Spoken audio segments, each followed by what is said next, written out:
ញម្ចាស់បងហុងលីចេញរាជបុត្រទី4ត្រង់ការអីក្រាបទូលការជ្រើសរើសស្នំទី3យ៉ាងម៉េចហ្នឹងក្រាបទូលរាជបុត្រទី4ទើបតែទទួលបានដំណឹងថារាជបុត្រទី3បានជ្រើសរើសស្នំរួចទៅហើយតើរឿងរ៉ាវយ៉ាងម៉េចទៅជាថ្ងៃមង្គលរបស់រាជបុត្រទី3ដែលបានជ្រើសរើសអ្នកម្នាក់ដែលមាននាមត្រកូលតុងអឺជាព្រះរាជាគេមិនបានជ្រើសរើសអ្នកម្នាក់ចេញទេទូលមកគុំសង្ស័យគ្រាន់តែនិយាយគ្នាធម្មតា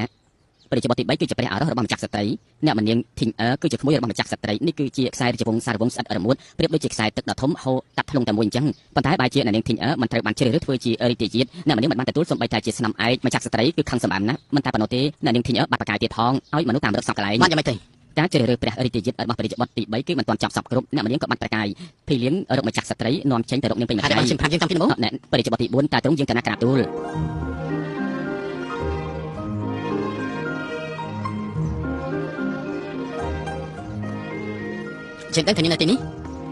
មកត្រង់បច្ចុប្បន្នមែនហើយព្រោះតែនាងបានខ្លួនទីដំណាព្រះមេដាច្បុកច្បល់ខ្លាំងណាស់នាងបែរជារត់មកពុននៅទីនេះទៅវិញហើយខ្ញុំចាំត្រូវប្រួយចិត្តនោះមើលការចាត់នេះខ្ញុំចាំលុយពីរាជដំណាក់សម្ដេចអង្គត្រង់សាក់តតឲ្យបានឆ្ងាយឃើញច្បាស់ណាស់ប្រពោសាក់តតទៅឬក៏ចាំឲ្យខ្ញុំម្ចាស់ຕົកនៅកន្លែងដើមវិញបាទຕົកខែឬអត់ហើយបានជាម្ចាស់បងទី3មិនយល់នាងចុះហេតុអីខ្ញុំម្ចាស់ត្រូវឲ្យគេជ្រើសរើសយកខ្ញុំម្ចាស់នាងជាក្មួយរបស់ម្ចាស់ស្ត្រីចាបងទី3ប្រកាសជាមានគុណធម៌គេដឹងថាម្ចាស់បងទី3ប្រកាសជារើសនាងពួកគេក៏ដាក់ខ្លួនឯងទេខ្ញុំម្ចាស់មិនបានពេញចិត្តគេទេនាងមិនពេញចិត្តទេបើសិនមិនមែនប្រតែបៃតាហើយនឹងសម្ដេចអង្គឲ្យខ្ញុំម្ចាស់ទៅទីនោះទោះស្រាប់ខ្ញុំចាំទៅដែរប៉ុន្តែទៅបីខ្ញុំម្ចាស់ទៅហើយក៏ខ្ញុំម្ចាស់គឺមានសមត្ថភាពមិនឲ្យគេជ្រើសរើសខ្ញុំម្ចាស់បាននាងធ្វើទេខ្ញុំម្ចាស់ដាក់មេផាយនាងក៏រត់នៅចំពោះមុខគេឯងមែនដែរទេមែនហើយខ្ញុំម្ចាស់ធ្វើបែបនេះឯងនាងពិតជាហ៊ានទៅមែនអេមែននោះជារីដំណាក់របស់សម្ដេចអង្គឆ្ងាយណាស់តែបើមើលតាមការយឹតមួយនេះគឺមើលឃើញច្បាស់ណាស់រៀនតែច្បាស់នេះក៏ល្អថាម៉េចអូចង់និយាយថានាងអាចដោះស្រាយបញ្ហានៅឡើយប៉ុន្តែបញ្ហារបស់យើងគឺមិនទាន់ដោះស្រាយបានទេតែយ៉ាងម៉េចហ្នឹងពីធីមចាប់បងទី3រួចហើយថ្ងៃក្រោយគឺត្រូវដល់វេនយើងម្ដងអូជាពីទីជារៀបប្រជាជាតិរបស់យើងតើនាងអាចទៅរួចដែរទីនេះអត់ខ្ញុំចាស់ចូលរួមដែរមែនទេតាមពីទៅដល់ធំខ្ញុំគេទុកចិត្តនាងជាងគេបើសិនជានាងល្អនោះអញ្ចឹងពេលនោះជួយបញ្ចេញបន្តិចទេអ្វីដែលគួរសាឡបងត្រង់ជ្រើសរើសប្រជាជាតិត្រង់គួរតែជ្រើសរើសដែលអង្គឯងទឹកខ្ញុំម្ចាស់អាចជួយត្រង់បានយ៉ាងម៉េចទៅហើយម្យ៉ាងទៀតត្រង់ជ្រើសរើសប្រជាជាតិខ្ញុំម្ចាស់ត្រូវទៅធ្វើអីខ្ញុំម្ចាស់គ្មានអំណាចអីជាប្រការទេបាទស្អីទៅនាងចូលរួមជ្រើសរើសពិធីរបស់យើងអត់ខ្ញុំម្ចាស់ចូលរួមពិធីជ្រើសរើសប្រជាជាតិខ្ញុំម្ចាស់មិនអាចចូលរួមពិធីជ្រើសរើសប្រជាជាតិរបស់ត្រង់បានទេព្រោះយើងស្និទ្ធស្នាលនឹងគ្នាបាទត្រង់ណាទៅគ្រាន់តែយើងជ្រើសរើសយ៉ាងនេះត្រង់មិនជ្រើសរើសខ្ញុំម្ចាស់ទេមិនជ្រើសរើសខ្ញុំម្ចាស់បាត់មែនយើងមិនរើសយ៉ាងនេះទេយើងឲ្យនាងជ្រើសរើសពីសោតស្រីទៅនោះ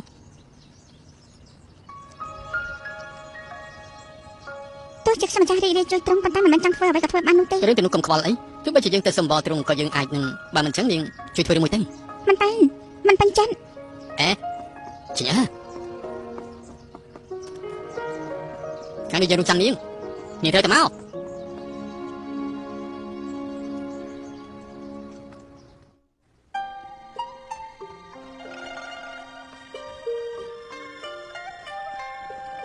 កមិនចាំច្បាស់ជារស់និយមល្អមែនឈុតនេះស្អាតណាស់ខ្ញុំម្ចាស់មិនបានធ្វើអីមិនច្បាស់ស្លៀកឈុតបែបនេះទេថ្មីល្ងងនេះនិយាយស្អីហ្នឹង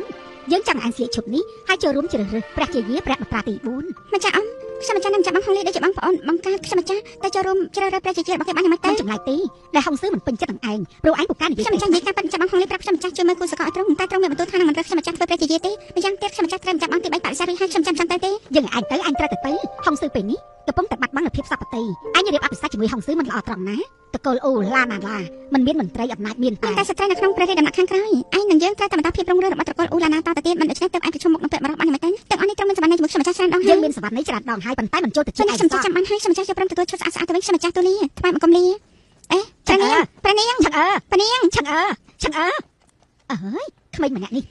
ចេះប៉ិតមែនត្រង់កំព្រួយបតីអីព្រះនាងហើយនឹងព្រះរាជបុត្រទី4មានសម្ព័ន្ធមេត្រីនឹងគ្នាល្អណាស់បើត្រង់ទៅហើយច្បាស់ជាត្រូវបានជ្រើសរើសមិនខានម្ចាស់ស្ត្រីព្រះរាជបុត្រទី3ត្រូវព្រះអង្គស្ដេចបន្ទោនៅក្នុងរាជដំណាក់យ៉ាងស៊ីងព្រះអង្គត្រូវការជួបទ្រង់បុត្រអត្តទិញយើងខំប្រតិទូលីហើយពេលនេះបុត្របែរជាលួចលាក់កម្លាំងរួមគំនិតជាមួយមន្ត្រីរាជវាំងតើបុត្រមានគុណបំណងអ្វីទៅព្រះបិតាពួកគេគឺជាអ្នកជួយទូលបង្គំពួកគេច្បាស់ជាដឹងថាម្ចាស់បងធំច្បាស់ជាដេញដោលរឿងនេះដូច្នេះហើយទើបពួកគេផ្ញើសារទាំងអស់នេះមកជួយនិយាយជំនួសទូលបង្គំពាក្យបន្ទូលល្អចុះហេតុអីបានជាពួកគេនិយាយតែរឿងល្អដែលតាក់ទងជាមួយនឹងបុត្របើសិនជាគ្មានសាកសីច្បាស់លាស់ទេប្តឹងដល់បុត្រនោះបិតាច្បាស់ជាប្រគល់តម្លៃធ្វើឲ្យបុត្រធ្វើរាជវាំង